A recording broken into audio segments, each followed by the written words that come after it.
Dobar dan, dobrodošli na drugi dan konferencije Osveženje 30. Molimo se da vam bude na osveženje. Nadam se da vam i jučerašnji dan bio na osveženje, da će današnji dan da bude posebno, tako isto i sutrašnji dan. Ovo kratko vreme koje možemo ovako da provedemo online, proučavajući reč zajedno i čeka vas dobra duhovna hrana, kao što je juče bilo i danas i sutra. Danas čujemo čas od reč Chaffina, čućemo čas od rod Thompsona i nadam se da će biti osveženje i siguran sam da će biti osveženje i na blagoslov, na izgradnju i na to da nam Bog da svežu viziju šta nas čeka sledećih 30 godina ili sledećih 60 godina, šta Bog hoće, da se spojimo i da budemo deo tog njegovog toka za stvari koje ima za nas, za našu budućnost, za našu decu i za njihovu decu. Zašto Bog želi da radi, Bog radi, uvek radi. Samo mi treba da budemo tamo gde je On. Ne da uzmemo njega, da guramo gde smo mi, nego da odemo i da uhvatimo njegov tok. Ako vam treba prevod, ja se nadam da ste pogledali video koji objašnjava kako funkcioniše to i kako cela konferencija funkcioniše, gde možete da ispratite sve i na koji način. Ali želim vam blagosloven dan i želim vam sve najbolje danas, da budete osveženi, da budete blagosloveni do neba.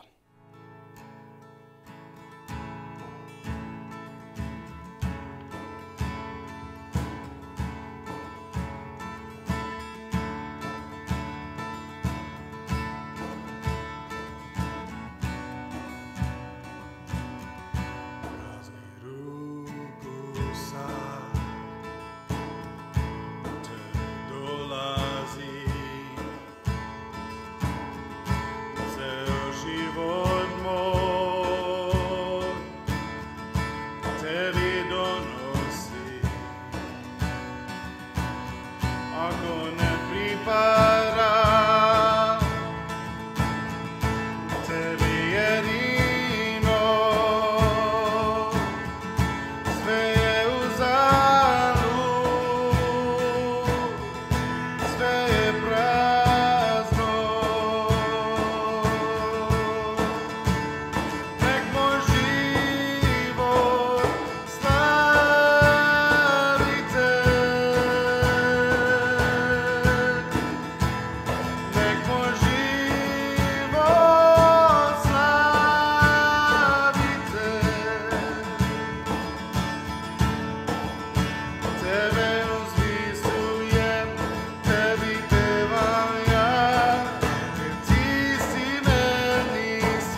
stojim tu pored tebe, gdje je milost tako neodoljiva. Predivna, dok me grle ruke neba, osjećam taj mir što traje zauvek. Zauvek buriš me, sebi bliže zoveš me, tebi dajem sve.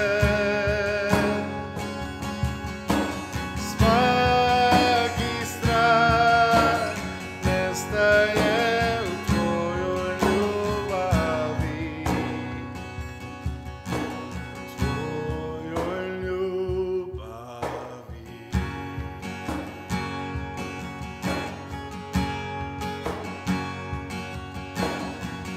Kad ne vidim gdje ja idem, ti mi uvek glavu dižeš večni kraj. Divan si,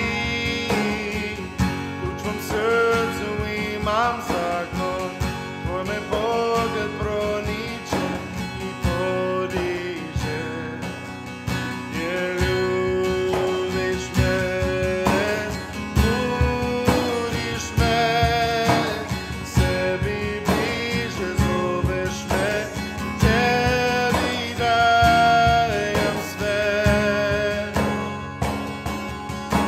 Svaki strah nestaje u tvojoj ljubavi. Tvojoj ljubavi.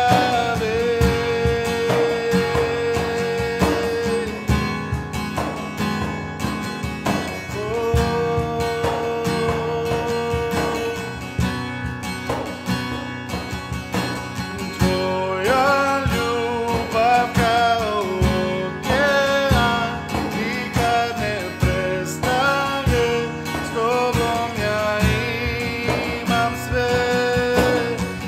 Isuse, čuj vapaj srca mog, zadajem život svoj za svetlo lice tvoj. Tvoja ljubav kao okean, nikad ne prestaje, s tobom ja imam sve. Isuse, čuj vapaj srca mog, zadajem život svoj za svetlo lice tvoj. Buriš me, sebi bliže zoveš me, tebi dajem sve. Svaki strah nestaje u tvojoj ljubavi. Tvojoj ljubavi.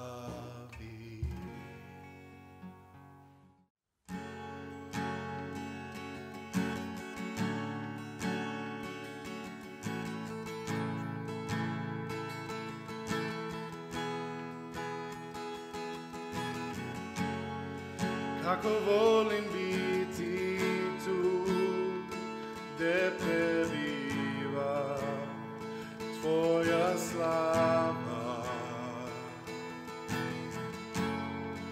Moja želja jedina je da tvoju volju znam.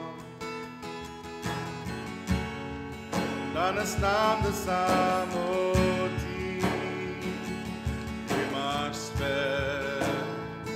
sve što tražim.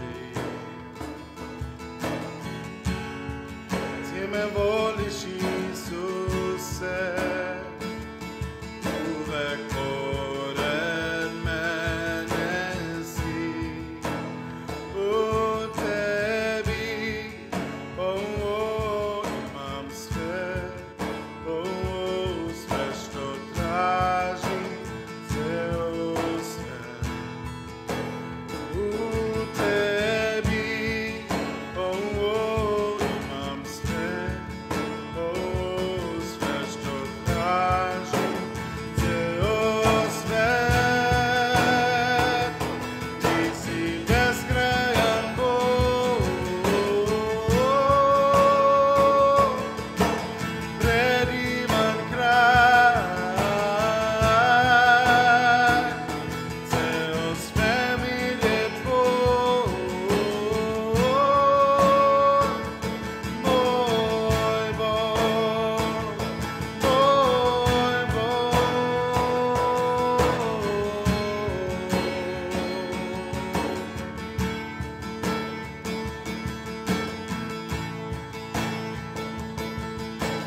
Kako volim biti tu, gdje prebiva tvoja slava.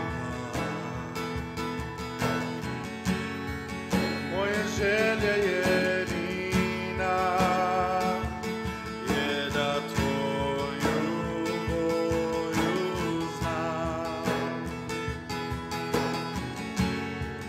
Danas znam da samo ti imaš sve što tražim. Ti me voliš, Isuse, uvek pored mene si. U tebi, imam sve, sve što traži ceo svet. U tebi, imam sve, sve što traži ceo svet.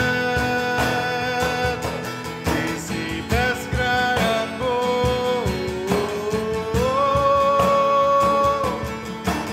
predivan kraj,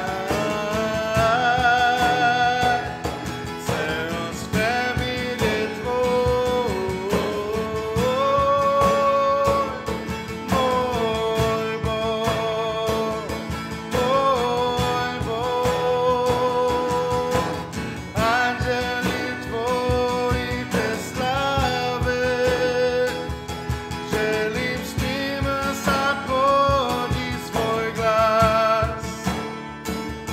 Svoje biće ja predajem tebi, jesam tvoj zauvek.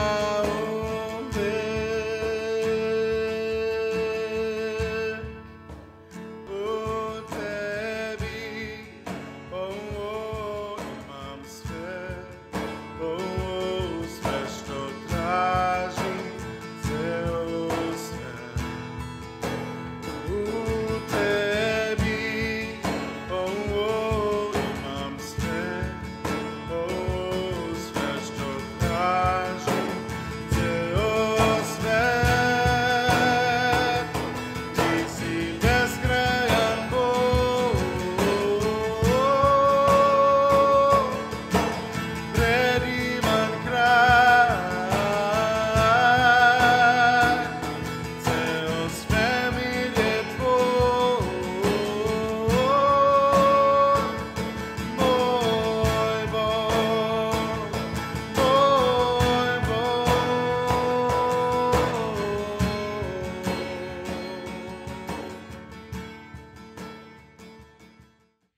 Hey everyone from Golgotha Subotica. We sure wish we could all be together in person, have so many wonderful memories of gathering together with you all and fellowshipping together, worshiping together, studying the Word of God together. And when Kris talked to me and said that it was the 30-year anniversary, I thought, man, we're old. So if you're watching right now and you're gonna say, wow, Rich looks like he got a lot older. The reason why is because I did get a lot older. I am a lot older now. So I'm now a grandfather. Gina and our kids are all grown up. 3 of the 5 kids are married, and we have our first grandchild. So if I look like an old geezer, it's because I am. So just want to say hello, greet you all. We miss you, we love you. And I think the Lord's put a couple things on my heart. So I'm just going to get right into that. Wish we could hang out and fellowship and talk and get caught up on all that's going on with us, but we'll have to reserve that for a time in the future. But I want to start with a verse from 1 Peter. 1 Peter chapter 1 and verse 3, in this blessing for those that are scattered abroad. Peter says, "Blessed be the God and Father of our Lord Jesus Christ, who according to his abundant mercy has begotten us again to a living hope through the resurrection of Jesus Christ from the dead, to an inheritance incorruptible, undefiled, does not fade away. It's reserved in heaven for you, who are kept by the power of God through faith for salvation, ready to be revealed in the last time. And in this you greatly rejoice, though now for a little while, if need be, you've been grieved by various trials, that the genuineness of your faith, being much more precious than gold that perishes, though it's tested by fire, may be found to praise and honor and glory at the revelation of Jesus Christ, whom, having not seen, you love. And though now you do not see him, yet believing, you rejoice with joy inexpressible and full of glory, receiving the end of your faith, the salvation of your souls. I just love that verse, and it makes me think of you all who have been in love with Jesus now for decades and loving the Lord. And I'm sure that as the guys that were there from the very beginning will talk about reminiscing about the past, I kind of wanted to sort of focus on the current and the future and how to go forward, because Peter talks about having not seen Jesus yet you love him. And even though you don't see him now, yet believing. And how do you go forward in the midst of trials? He's talking about trials in this chapter, and certainly, you've been through many trials as a congregation and hung in there with the Lord, and currently right now with COVID-19 and so much, upheaval and turmoil in the world. And so we're still in the middle of trials, but how do you endure?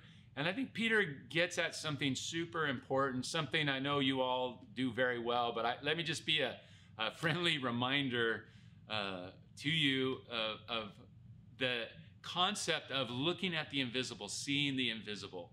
So let's turn in our Bibles to 2 Kings chapter 6. 2 Kings chapter 6. And we're looking at the story, and let's just read it together. If you have your Bible, 2 Kings chapter 6, starting in verse 8. It says, "Now the king of Syria was making war against Israel. He consulted with his servants, saying, 'My camp will be in such and such a place.'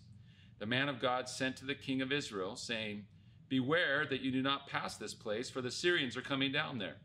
Then the king of Israel sent someone to the place of which the man of God had told him, and thus he warned him, and he was watchful there not just once or twice. Therefore, the heart of the king of Syria was greatly troubled by this thing. He called his servants, and he said to them, 'Will you not show me which of us is for the king of Israel?' And one of his servants said, 'None, my lord, O king, but Elisha the prophet who's in Israel. He tells the king of Israel the words that you speak in your bedroom.' And so he said, 'Go and see where he is, that I may send and get him.'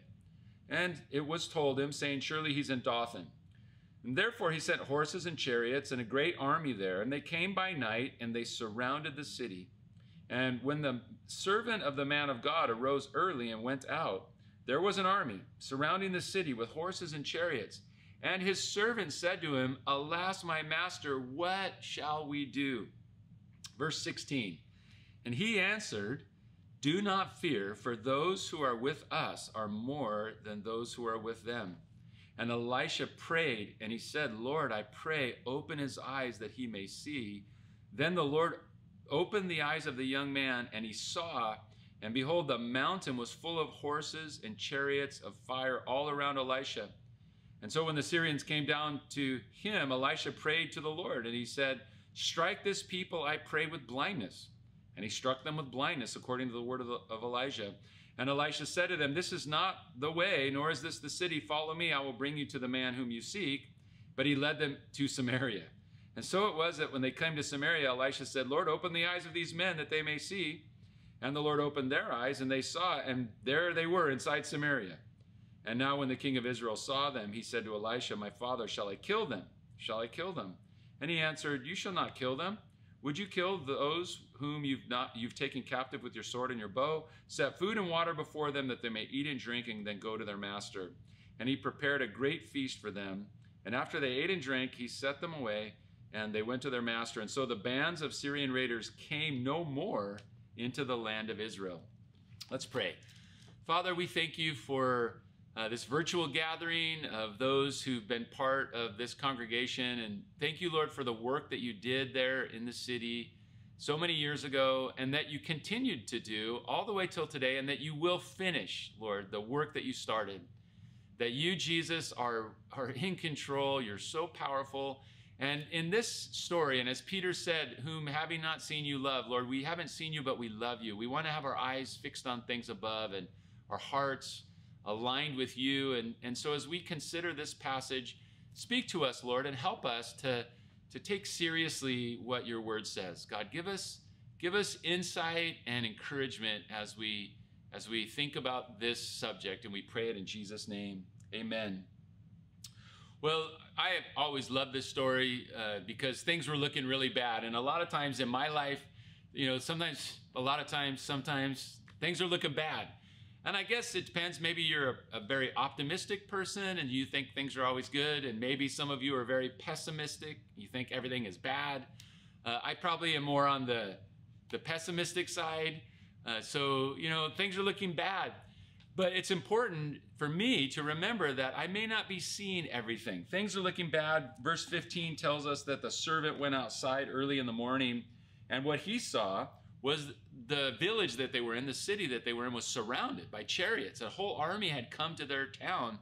This isn't really a town full of soldiers. They're peaceful, and yet this army's come to them, surrounded them, and it's a superior force, and they've come to destroy. They've come to do something bad, and we know from the backstory that they've come to capture Elisha and take him back to meet the king. Superior forces, superior weapons, more in number, and they're surrounded. And surrounded is bad. Surrounded means that all around there's an enemy in every single spot. That means you can't escape. There's a situation where you have no way out.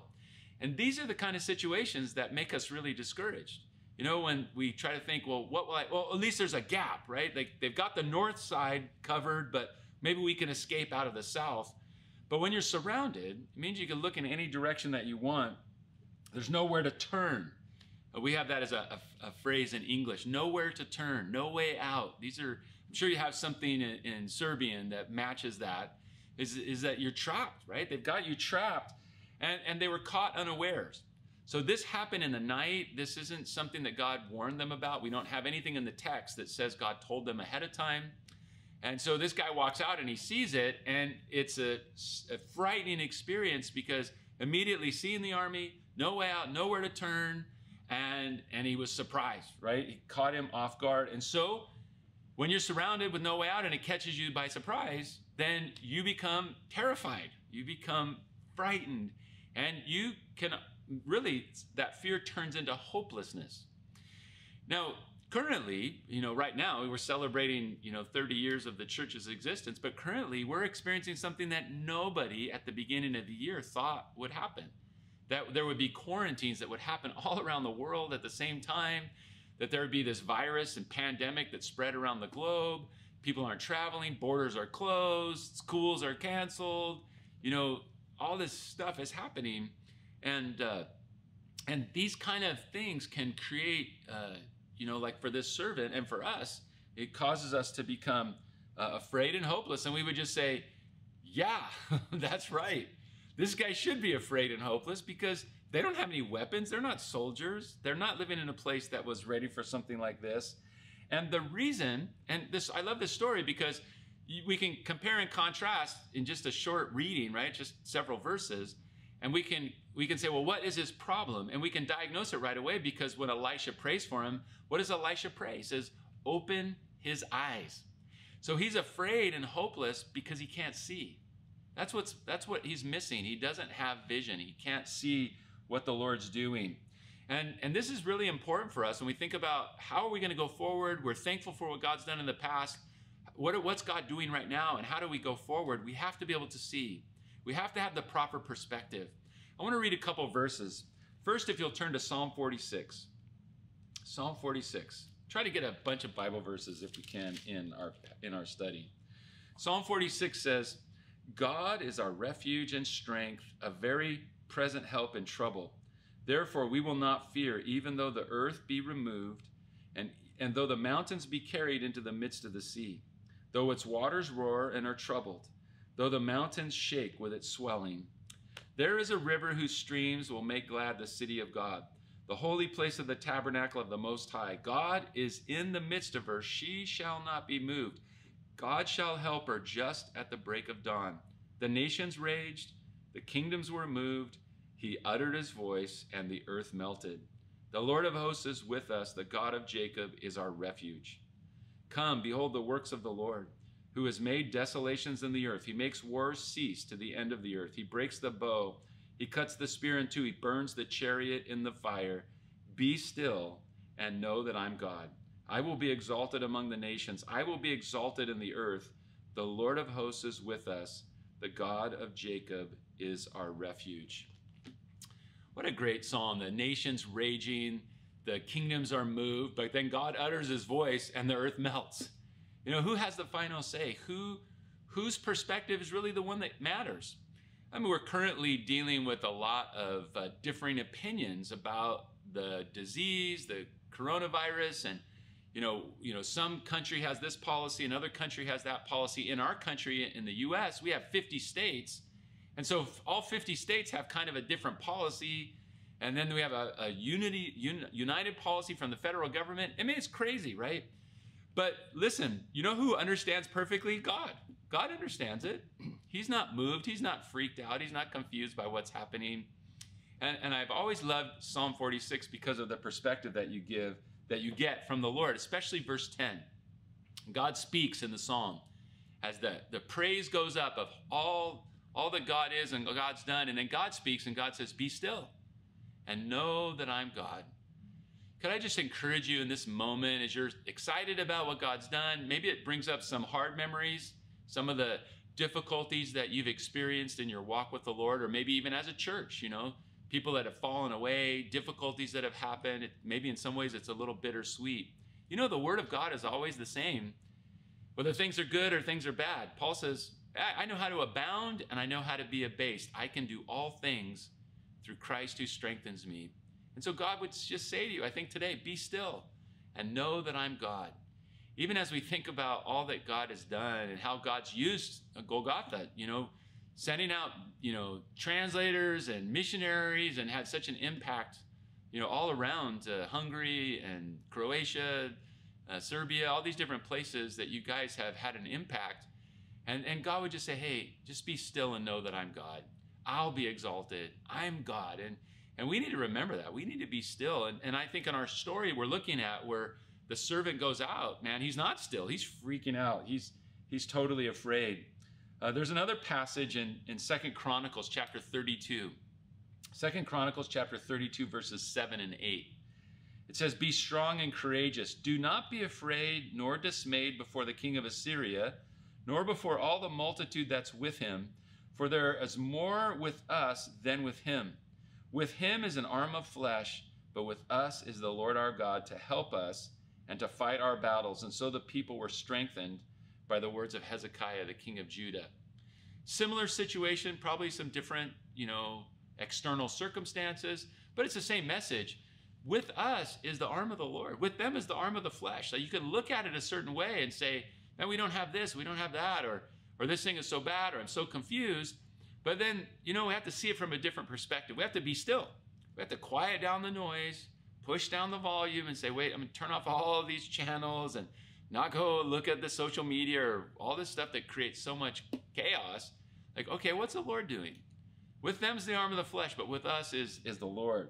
So this prayer to open eyes, you know, Elisha says, Lord, open his eyes. Did you notice the contrast in the story? Elisha prays for his servant, open his eyes, and then the army is there, and he says, Lord, blind them, close their eyes. You know, some guys get their eyes closed, these other guys getting their eyes open. It reminded me about how the Lord wants to open our eyes. He wants to bring the light in and have us, you know, see what he's really doing. But it reminded me that Satan is the opposite. Satan wants to blind people's eyes. You guys know that verse. It's 2 Corinthians 4, verse 4. 2 Corinthians 4, verse 4. And it says, the God of this world has blinded the minds of those who don't believe, so they cannot see the light of the glory of the gospel of Jesus. The God of this world blinds the minds of people so they can't see the glory of the gospel of Jesus.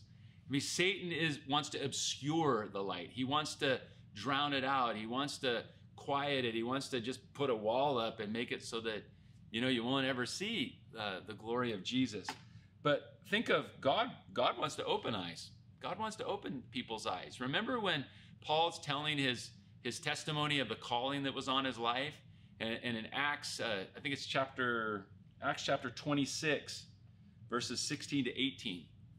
I'm going to a lot of verses, so forgive me, but I kind of wanted to have a lot of Bible in the message. Acts 26, verses 16 to 18. And, Jesus spoke to Paul in his conversion. Paul's telling this story. He says, "Rise and stand on your feet." This is Jesus talking to the Apostle Paul when he's being converted. And Jesus said to him, "I've appeared to you for this purpose, to make you a minister and a witness, both of the things which you've seen and of the things which I will yet reveal to you. I will deliver you from the Jewish people as well as from the Gentiles, to whom I now send you, to open their eyes, to turn them from darkness to light, from the power of Satan to God, that they may receive forgiveness of sins and receive an inheritance among those who are being sanctified by faith in me." Well, God wants to open eyes. So Paul, part of his ministry, God told him was, you're going to go out there and you're going to be primarily preaching the gospel so that their eyes are open. Satan, the god of this world, wants to close people's eyes. God wants to come with the truth and open people's eyes. We know that's true with the gospel. The gospel is the power of God to salvation. So we preach the gospel with confidence because we know people who are in darkness and blinded by the enemy will hear the gospel and Jesus will open their eyes. God will move in power by the Spirit through the good news of Jesus Christ, his death and his resurrection. People's eyes will be open and they'll be able to see things that they can't see. There's sort of just a wonderful theme in the Bible about blindness and about sight and darkness and light and a clouding or a darkening by the devil and an opening and a light, light shining by God. And in our passage, and as it relates to those that are wanting to serve the Lord, wanting to walk with the Lord, and this thought that we're considering in the story of Elisha and his servant, Lord, open his eyes. Isn't that what we're praying today? Aren't you still praying for Subota, praying for God to do a work? Open people's eyes. Lord, give us vision for how we can do outreach and open people's eyes so that they will be able to see the gospel of Jesus. It reminds me of David praying in Psalm 119 when he prays and says, "Open my eyes so I could behold wonderful things out of your law."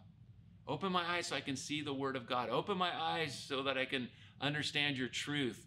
We're praying for these Bible studies as people are tuning in. Maybe some backsliders or people who have fallen away from the Lord or drifted in their relationship with the Lord.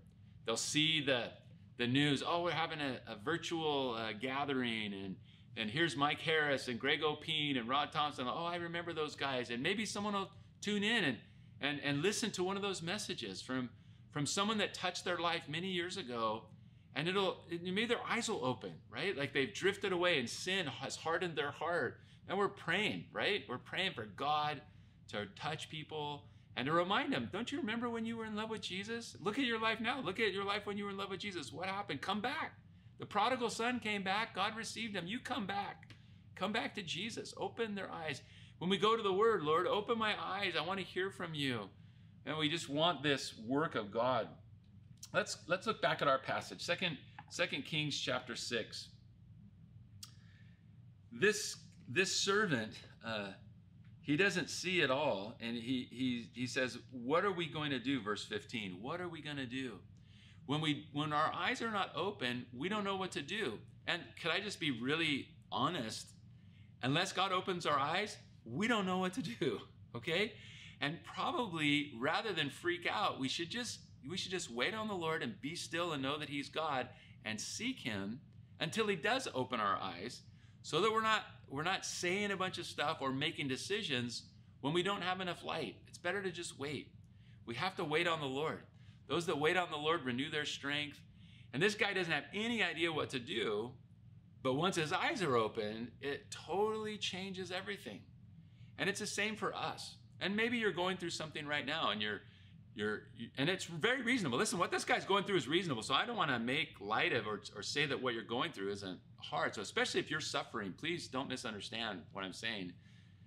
You see, you might be going through something really hard. And if you told me what you were going through and I heard you, I might be able to give you some suggestions like, you should just give up. You know, the situation is so bad. You're surrounded. The enemy is too much, or, you know, it's too hard of a situation.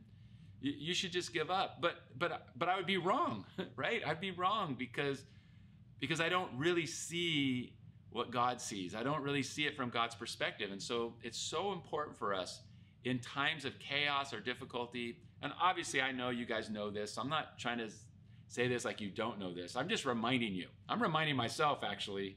This is actually really applicable to me.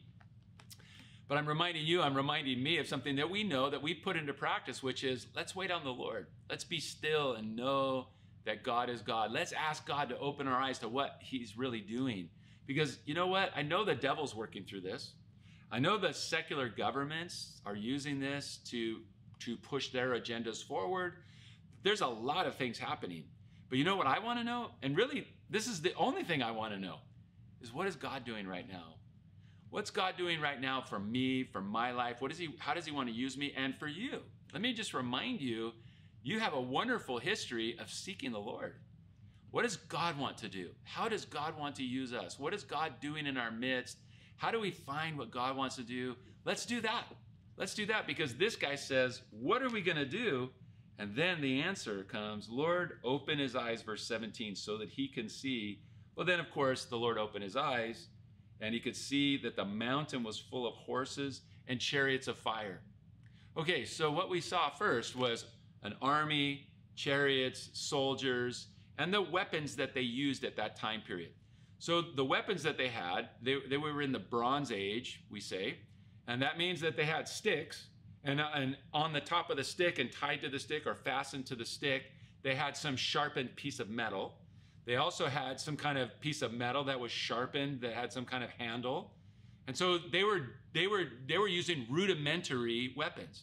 So that if you were armed with today's weapons, you could have a small group of guys. And if they were armed with today's weapons and they were surrounded by this army, you know, this army would have to be a huge army to have any kind of an impact against today's weaponry. But think about this. This is not the contrast in our story. When he sees what's really happening, there's chariots of fire surrounding him, surrounding the message, or surrounding the village where they're staying. So the chariot of fire, what's a chariot of fire going to do when it comes up against a regular chariot? It's going to just burn it up, right? Here's the point I want to make. Probably emphasized it. Forgive me. Here's the point I want to make. Listen, God has things that he can do that we never thought of, okay? No one would have ever thought of this. Now you say, well, I would have thought, well, we've read the passage, so of course we can think of it. But God has means that we've never considered. God's means are, you know, his ways, the Bible says the ways of God are so far above ours. As high as the heavens are above the earth, so are God's ways above our ways. And we just don't know what God wants to do it, how he wants to do it. He can feed 5,000 with 5 loaves and 2 fish. He can raise the dead. He can heal the blind. He can cleanse the leper. There's nothing that God can't do. And he wants to work, and he has plans, and we need our eyes open to his abilities, his powers, you know, his plan. So open his eyes. Now he sees it. And then who would have thought of the way this story unfolds, where then Elisha prays, Lord, give them blindness. So he prays for his servant, open his eyes. Lord, make these guys blind. And then he says, I'm not the guy you're looking for, but I'll take you to him. He walks them right into the walled city of Samaria, which they're not prepared for. And then he says, okay, Lord, open their eyes now. Now they have an eye-opening experience, and they're surrounded, okay? And then the king says, well, maybe I should kill them. And no, you don't kill these guys. And so then they have a feast. Who would have thought at the beginning of the story, the servant walks outside, what are we going to do? Well, we're going to have a feast in our capital, Samaria, with this enemy's army, and then we're going to send them on their way. Nobody would have been able to think that that's what would have happened. When I think of the work that God's done in your lives, and I can imagine your faces, and I wish I was there with you, and really, for all of you guys, right? And the work in that congregation there in Subota, who would have thought that God would have done the things that he's done? Who would have thought? Who would have thought that this would have happened? And we're not even done with the story yet. We haven't written the whole story because we don't know what's coming in the future. We don't know what God still wants to do. He's so amazing and so wonderful. And so I want to encourage you to look with eyes that can see the invisible. I want to encourage you to ask God to show you things that you have never thought of before. And sometimes, you know, as you go along for many, many years, you can get stuck in a rut, or you can kind of think, well, you know, and honestly, really, sometimes hard and bad things can happen and that leave us feeling, you know, discouraged or worn out. But we need endurance and patience. The best way to get endurance and new strength is to see things from God's perspective. I'm going to close with one last verse. It's 2 Corinthians chapter 4, verse 16 to 18. 2 Corinthians chapter 4, verses 16 to 18. Paul says this. He says, therefore, we do not lose heart. Even though our outward man is perishing, yet the inward man is being renewed day by day. For our light affliction, which is but for a moment, is working for us a far more exceeding and eternal weight of glory. And this is the verse I wanted to really get to, verse 18. While we do not look at the things which are seen, but at the things which are not seen. For the things which are seen are temporary, but the things which are not seen are eternal. Paul says we look at the things which are not seen. Now that is a really crazy thing to say, right? Because looking means you can see, right? But Paul says, no, we're not looking at things that can be seen. We have the ability to look. We have some capacity that God gives us by faith, that he gives us by the Spirit, and as we trust him, he gives us the ability, he opens our eyes, if you will, like in our story that we look at, 2 Kings. He opens our eyes to the things that are not seen, the things that are eternal. So there's a lot of things that are temporal, and they put pressure on us, and it's easy to look at them because we can see them. But we need, Paul says, we don't lose heart because we're looking at the things that are not seen. And so I pray that God would encourage you. I pray that as you listen through these messages from the guys that have been part of the ministry over all the years, and we just all love you guys so much. And I pray that as you're listening and as the guys are sharing from their hearts what they remember and their heart for you, that you would be stirred up, that something inside of you would just explode, you know, that would just this fire would burn. And I pray specifically that you wouldn't lose heart. We are living in really critical times. God's moving in a mighty way. And I pray that you would have the victory, that you would not lose heart, that Jesus would give you vision into what he wants to do, that you would see the unseen. Jesus loves you. He has such a wonderful plan for your life. And so may God bless you.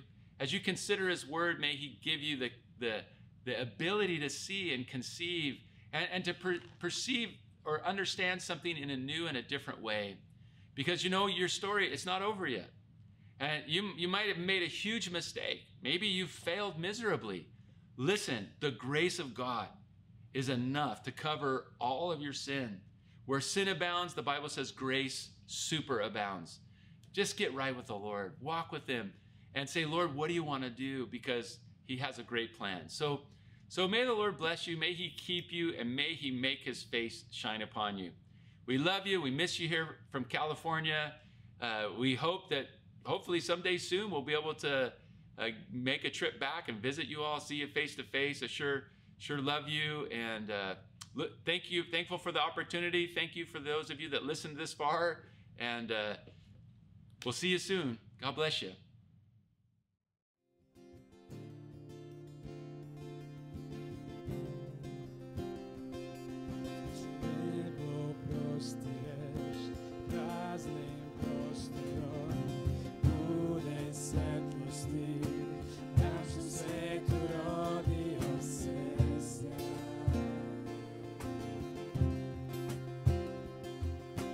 Ruke prostires, praznim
krsta vodi me, ljubav daješ mi. Na kolenima sam, tebi klanjam se. Sveg se odričem, tebi pripadam. Vodi krsta vodi me.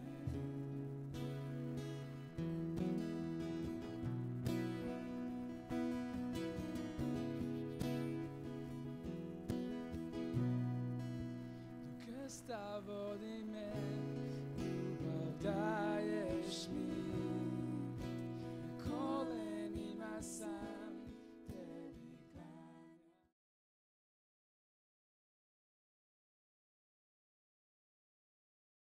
Okay, dobro večer svima. My name's Rod. If you guys don't know me already, coming from Montebelluna, Italy.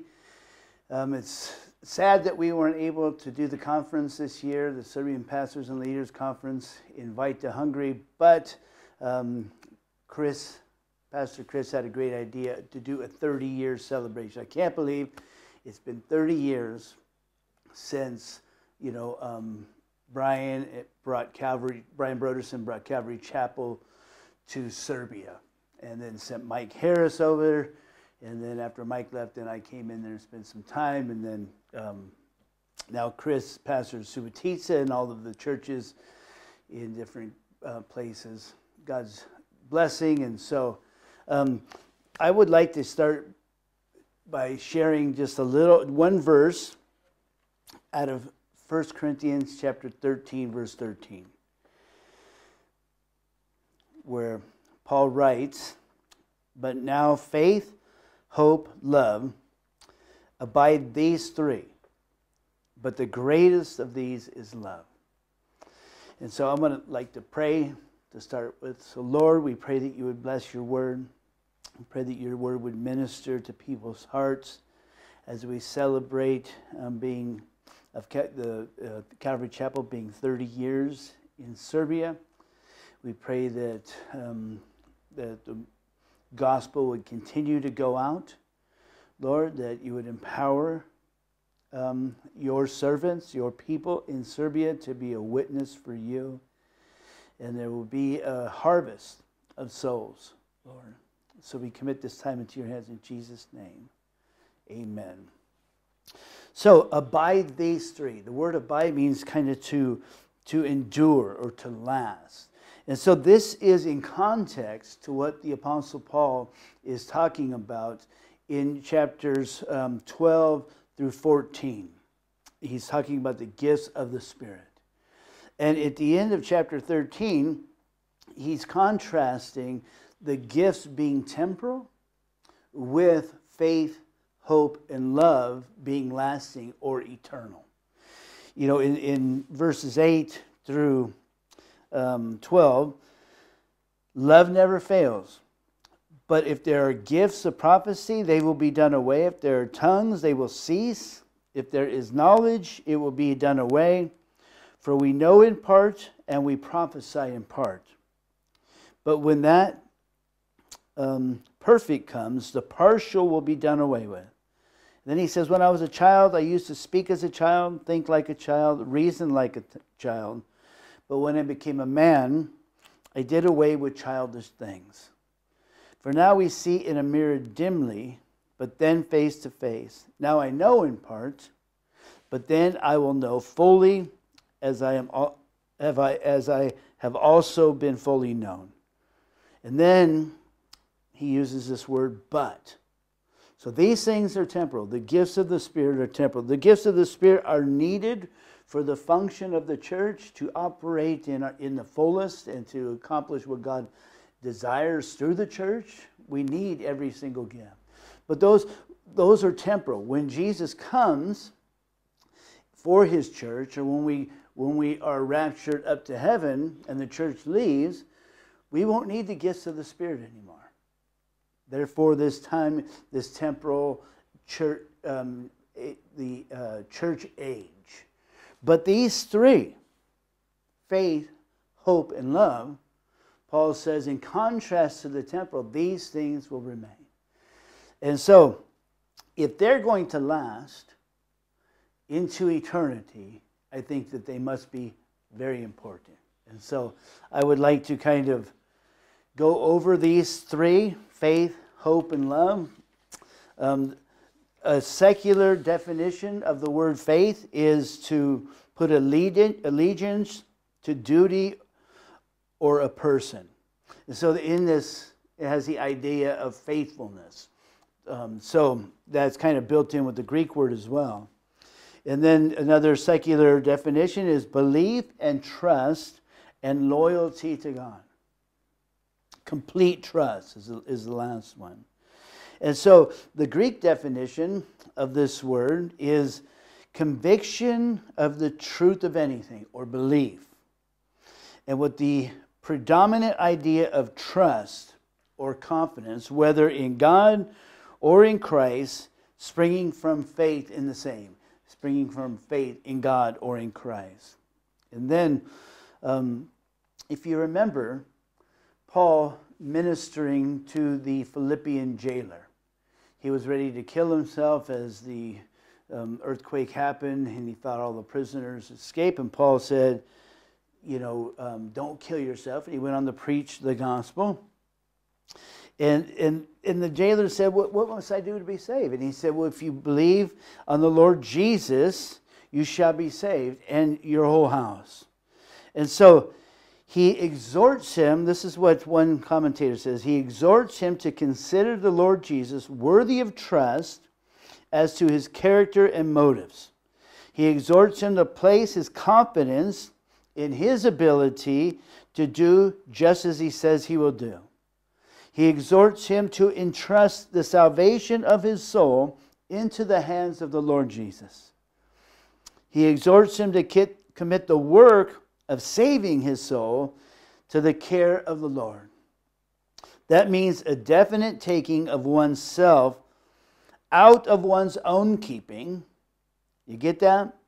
Taking oneself out of one's own keeping and entrusting oneself into the keeping of the Lord Jesus. This is what it means to by believing on or in the Lord Jesus Christ.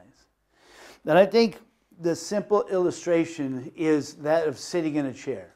I don't have a chair here to be able to illustrate that, but if you can just picture me talking about a chair saying, I believe that this chair can hold my weight. And you guys know that I have a little bit of excess weight.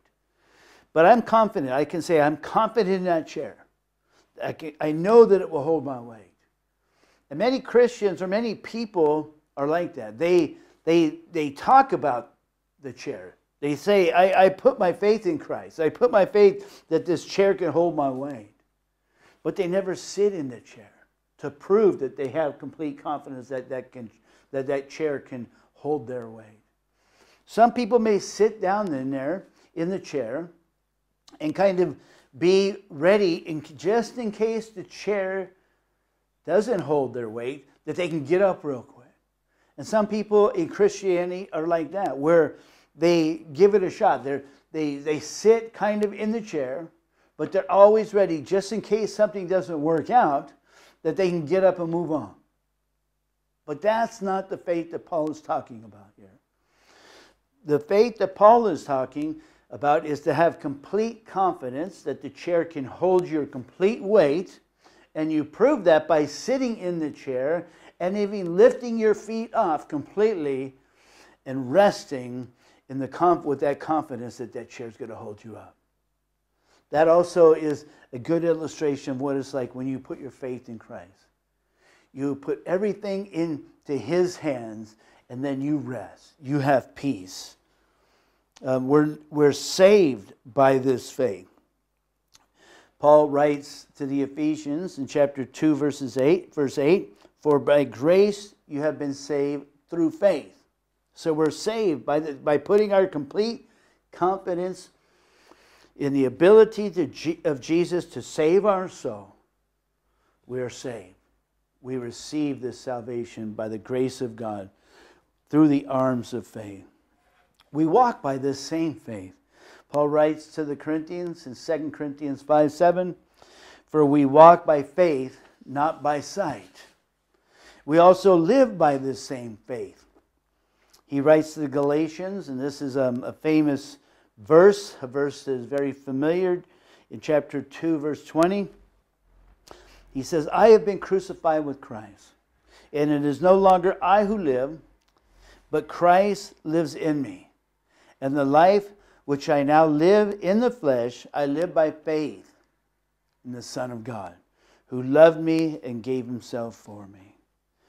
And so, when we slip into eternity, when we, either Jesus comes back for his church and we're raptured, or we die like everybody else that has gone before us, it is appointed for a man to die once, we will die if the Lord doesn't come back. When we slip into eternity, we won't need saving faith, right? We're already saved. But when we slip into eternity, we will have the salvation completed, the redemption of our body. However, our complete trust in God and his Christ for our existence and well-being will never cease throughout eternity. Faith endures. The gifts are temporal, but faith will go with us into eternity. And so, the second one is hope. What is hope? A secular definition, again, is to cherish a desire with anticipation, right? Or to desire with expectation of obtainment or fulfillment. Or to expect with confidence. There's this hope that you expect that you're going to receive what you're desiring. You're expecting it. You look forward to it. The Greek definition is expectation of good or hope. And in the Christian sense, joyful and confident expectation of eternal salvation. Right? And so, a good illustration of this hope is a study that was done in the 50s by a man named Joseph T. Hallinan. And this, what he did in this experiment is he took some wild rats. The wild rats are known to be excellent swimmers. And so they put the rats in some water. And the experiment was to see how long they would last before they drowned. And he was surprised that the rats only lasted a few minutes before they drowned. And they kind of lost hope. They gave up hope because they had no instinct or ability of preservation. So they just gave up and drowned. But then he took another group of wild rats and he put them in the water. And right at the moment when they were about to drown, he came and he lifted them out of the water and he saved them and he gave them a little rest and he put them back in the water. And what happened is that the rats, the second time, they swam much longer. And the reason they swam much longer is there was an expectation that they were going to be saved. So this expectation that they were going to be saved from drowning gave them some extra courage to persevere.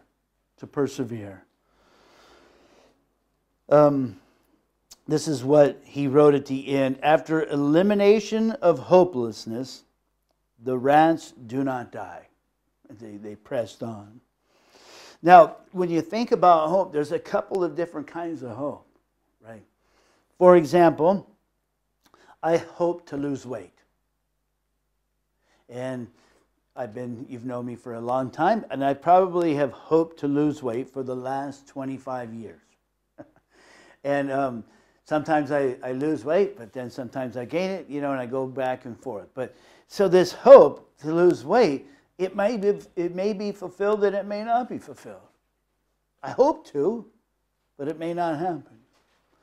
There was one time in the U.S. when I lived in America that, I'm going to confess this to you, that the jackpot of the lottery was over $500 million, like $600 million.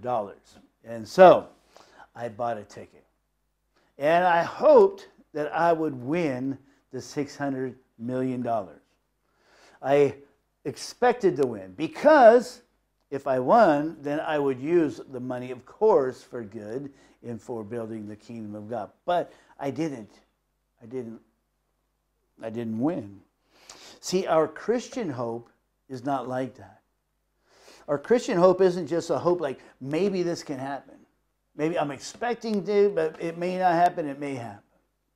The Christian hope is an assurance that what we are hoping for will happen. We are certain that it will happen. Paul writes to Titus in chapter 2, verses 11 through 13. For the grace of God has appeared, bringing salvation to all men, instructing us to deny ungodliness and worldly desires and to live sensibly, righteously, and godly in the present age, looking for the blessed hope and the appearing of the glory of our great God and Savior, Jesus Christ. This is the hope, this blessed hope that Jesus will come back. We are certain that he will come back. We don't hope like maybe I hope it's going to happen. No, he's going to come back one time. He promised us to do that. And Paul writes, how can we be sure of this hope? Paul writes to the Romans in chapter 5, verse 5, hope does not disappoint. Like me hoping to lose weight. Sometimes I get disappointed. But this hope that we have does not disappoint. And the reason we know that is because the love of God has been poured out within our hearts through the Holy Spirit who was given to us.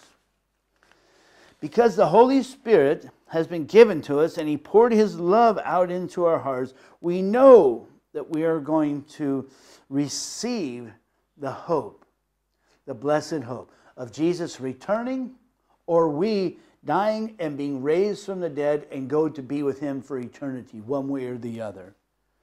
And we know this because in Ephesians, Paul writes in chapter 1, verses 13 and 14, in him you also, after listening to the message of the truth, the gospel of your salvation. So we hear the gospel. Somebody preaches the gospel. Mike Harris stands up in the monkey place and he preaches the gospel to us.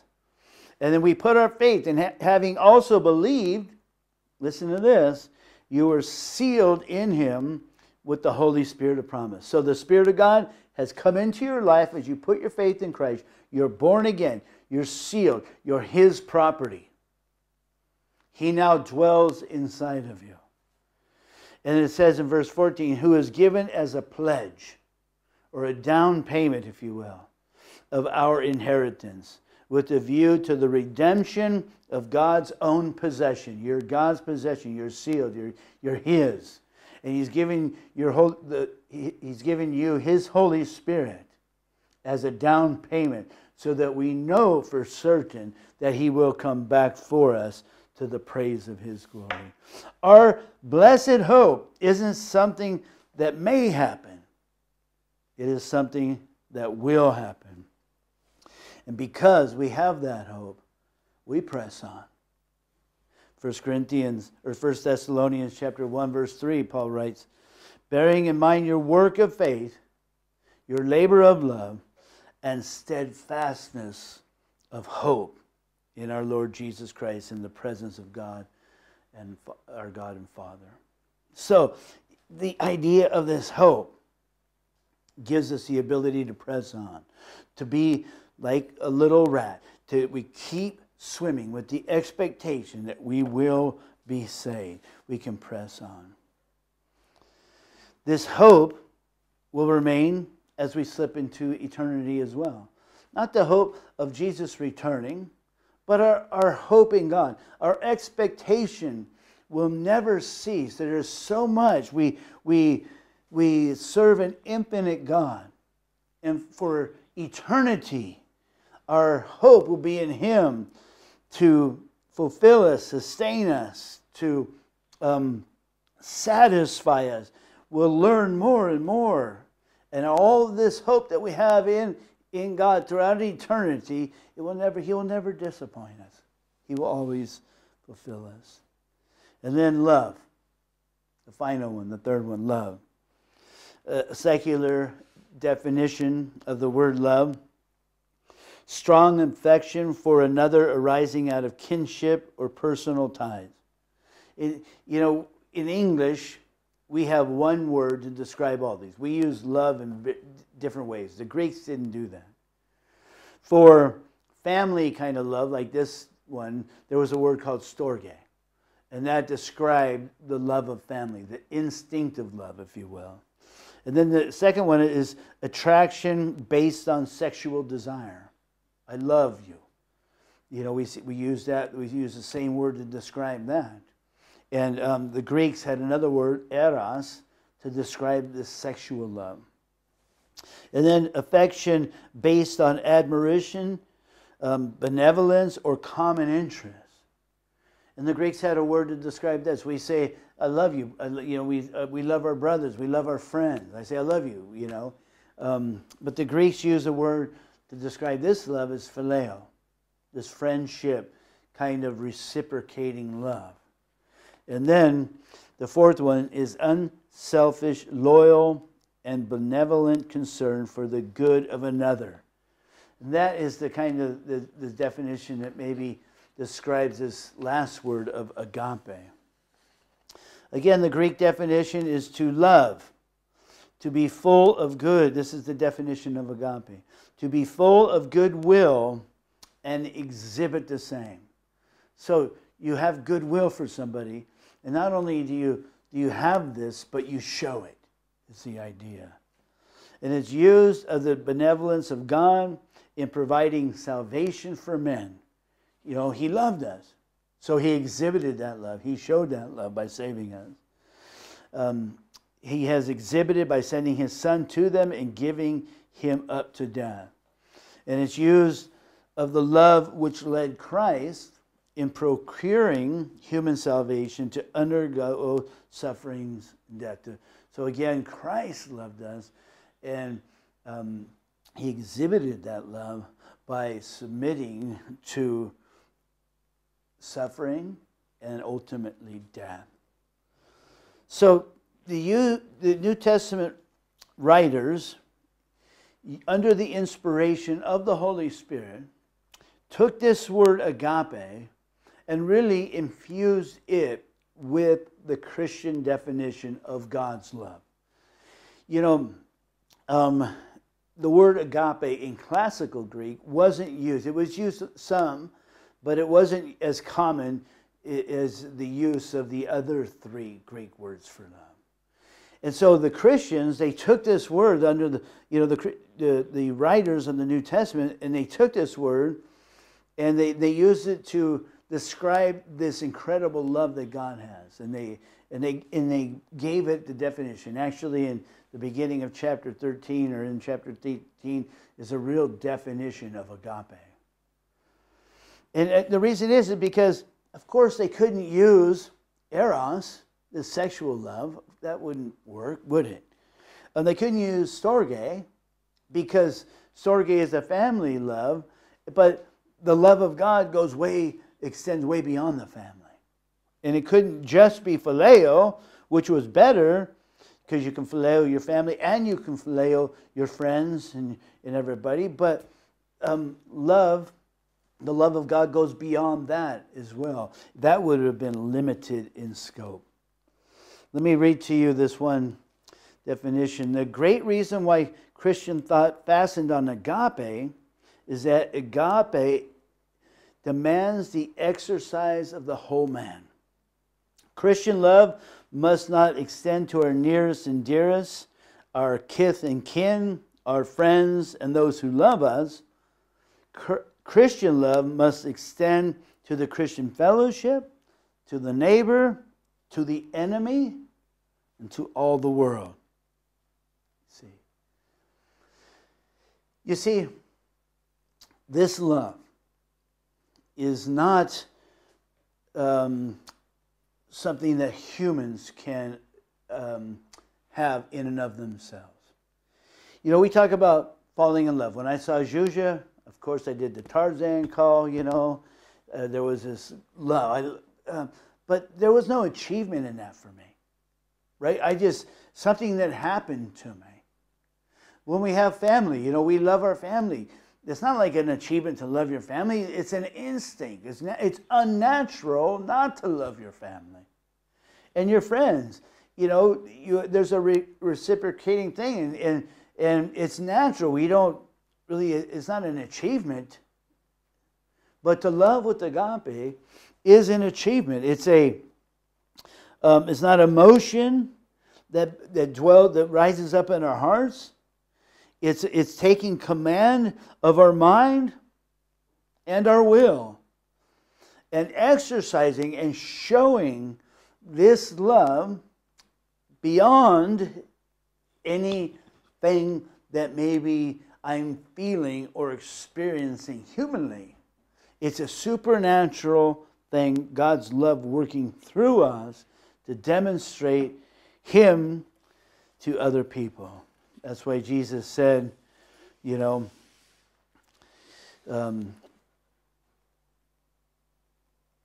that the world will know that we're His disciples by our love for one another. You know, and this love is seen in Jesus, isn't it?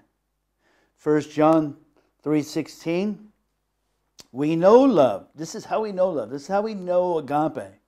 By this, that He laid down His life for us, and we ought to lay down our lives for the brethren. John 3:16, for God so loved the world that He gave His only begotten Son, that whoever believes in Him should not perish, but have everlasting life. And I think that this is seen, you know, very clearly in the Garden of Gethsemane. When Jesus, 3 times, He prayed that this cup would pass from Him. You know, as He looked toward the cross, you know, Him in His emotion, in His humanity, He looked at that suffering and said, Lord, I don't really want to go there. I don't want to do that. But then He said, nevertheless, not my will, but your will be done. So what He did is He took His will and subjected it to the will of the Father. And He displayed this great love of God by going to the cross and dying for the sins of man, you know. And that is an achievement. That is something that is supernatural. That is something that we don't fall into. This is something that we choose to do. This is something that Jesus chose to do. He chose and He submitted to the will of the Father, and He, by His own will, went to the cross and died for us. The virtue of agape is claimed by Paul to be supreme to the other two. Faith is great, and it's going to remain forever. We're saved by it. We have this hope in the return of Jesus. We're going to be saved. This redemption of our body. It's going to happen. The hope is going to go with us. But the greatest of these, Paul says, is love. Why? I mean, we're saved by faith, right? It's got to be a pretty prominent virtue. Why is it that love is greater than faith and hope, even though all 3 of them will abide? All 3 of them will go into eternity. And I think the reason simply is this, that if you have this love, it validates your claim that you have faith and your claim that you have this hope, right? There was a man, Time magazine, in 1963. He was a Hindu who burned himself alive in protest, you know, probably thinking and believing he's going to be reincarnated. I don't think he was, and his hope was probably disappointing. It disappointed him. You know, there's this suicide bombers, right? A suicide bomber has incredible faith, and he has hope that if he blows himself up, that he will enter into paradise, and when he gets to paradise, he hopes to receive 72 virgins. So how do you know? Obviously, that faith is not in the truth. His hope is not in the truth, according to the Word of God, the Bible. And so his faith is erroneous, and therefore it can't save him. His hope is false, and therefore it's going to disappoint him. How do you know that you have true faith in the truth? How do you know that your hope is grounded in the truth? The greatest of these is love. Because if you have the supernatural presence of God's love in your life, it validates that hope. It validates that faith, that claim of faith. And the reason why I wanted to share this is because that was the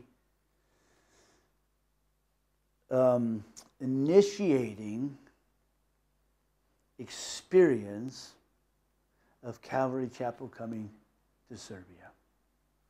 That was the testimony of Calvary Chapel in Subota. The great love that we had. People were surprised that during the war in the 90s, there could be Croatians, Serbians. There was a Nigerian guy that was there by the name of Theo. There was an American guy there by the name of Rod. You know, there was other missionaries that were there, American missionaries. You know, all of these people, they came together in this building, and they loved each other. And that was something that wasn't seen outside of the church, outside of that building. It didn't happen just in the building, but you're going to know what I'm talking about. There was a witness, a testimony that validated what we claim, that we have faith in the gospel of Jesus Christ that can save us.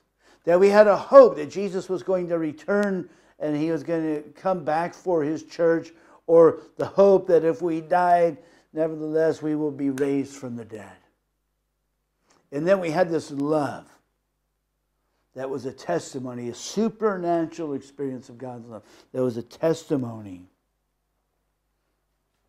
You know, I kind of quoted this verse earlier, but in John 13, 34, 35, a new commandment I give to you. And this is not a new commandment in the sense like it's never been given. This commandment to love one another even, was an Old Testament commandment. But the word here is not just a new in the sense of this is the first time giving. It's new. I'm going to share this new commandment. I'm going to share this old commandment in a new, fresh way. So here's the old commandment in a fresh way to look at it. That you love one another, even as I have loved you, that you also love one another. So now you know how to do it. You were commanded in the Old Testament to love one another, but now I'm going to show you in a fresh way how to do it. You love one another as I have loved you. I gave my life for you, Jesus would say. And you ought to lay down your life for your friends, for other people. And then he says, by this, all men will know you are my disciples. If you have this kind of love, if you have love for one another, if you have this love, that is an achievement. That it is a decision, a mastery of your will, supernatural. You can't do it on your own. You don't have it in you. The source of this love is God. It's got to come from Him. But when we connect with Him, we receive this agape love. We're able now to make this choice and to do what we would not naturally do. Lay down our life for other people. You cannot imitate it. You cannot, demonstrate this love without Jesus Christ. And so my encouragement to you is that we continue in Calvary Chapel, in the churches, as churches that may be listening to this that are not Calvary Chapel. It doesn't matter. You guys are all connected. We're all believers. This is for everybody. This is for believers, that we continue in God's love. We continue to connect with Him and to demonstrate to the world something supernatural, something that they don't get to experience anywhere else except for in the ecclesia of God, in the called out ones of God, the church of the living God. And so we, my wife Julia and I, we wish we could have been there and seen everybody. We hope to maybe over the winter or sometime in the future be able to come back down there and make a trip and to connect with people and maybe plan for next summer's conference. So everything is up in the air with COVID. But what's not up in the air, what is firmly grounded, is our faith in Christ and what He does. So we love you, and we pray God's blessing upon you. So Lord, I pray that you would bless the work of Calvary Chapel in Serbia, that you would continue the next 30 years and you would do greater things, things that we cannot even imagine or think, Lord. We want to be open to the moving of your Holy Spirit. So help us, Lord. Help us to guard our hearts, Lord, to make sure that you have full access to every piece of our heart, Lord. And so purify us in Jesus' name. Amen. God bless you guys.